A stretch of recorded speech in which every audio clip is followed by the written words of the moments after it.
So as part of a new era of new leadership at UNLV, Dr. Goodwin and I offered History 495, which was special topics, but our sort of quotational or, special title for it was the history of women's leadership in the U.S. or something very broad.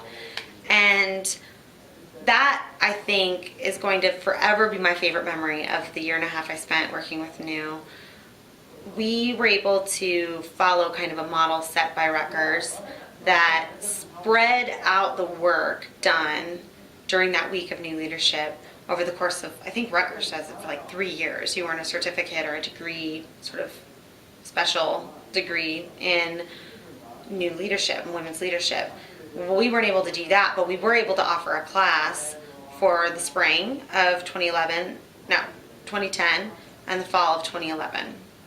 And that was the best experience of working with the new leadership because we were able to break down these topics over the course of 14 weeks instead of trying to smush it all in, between lunches and field trips over the course of 6 days. So the best part of it, though, I thought was the final project that we developed, Dr. Goodwin and I, where we broke the students into pairs, partners, and they were charged with the responsibility to interview, just like you're doing, women in the Las Vegas community who were leaders. And we actually helped these students find these women if they didn't already have a relationship with them. So we knew that they were being matched with somebody pretty successful.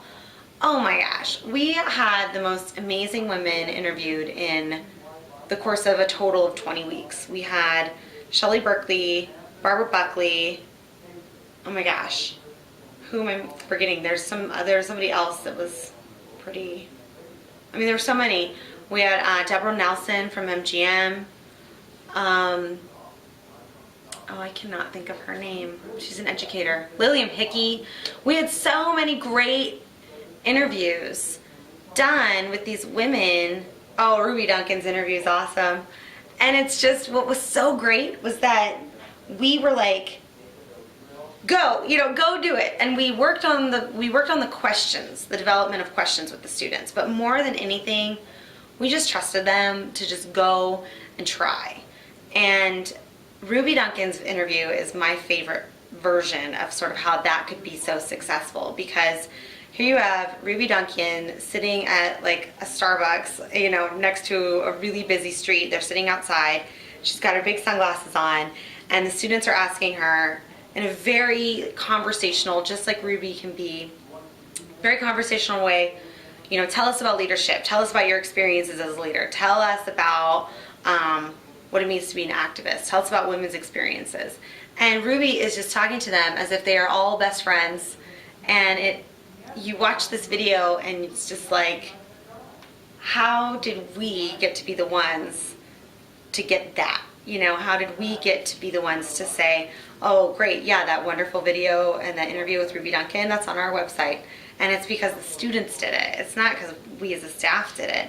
We sent these fresh-faced, exciting, happy, enthusiastic students out into the world, and they came back with gold. And I think that was just, I loved that class. I loved teaching that class. I told Dr. Goodwin when we were developing it, this is like my dream job, to get to write a class, to create a course on leadership and on women, and be able to have the students do real-time research on women leaders in their community and actually have access to those women. I was pretty proud of that project.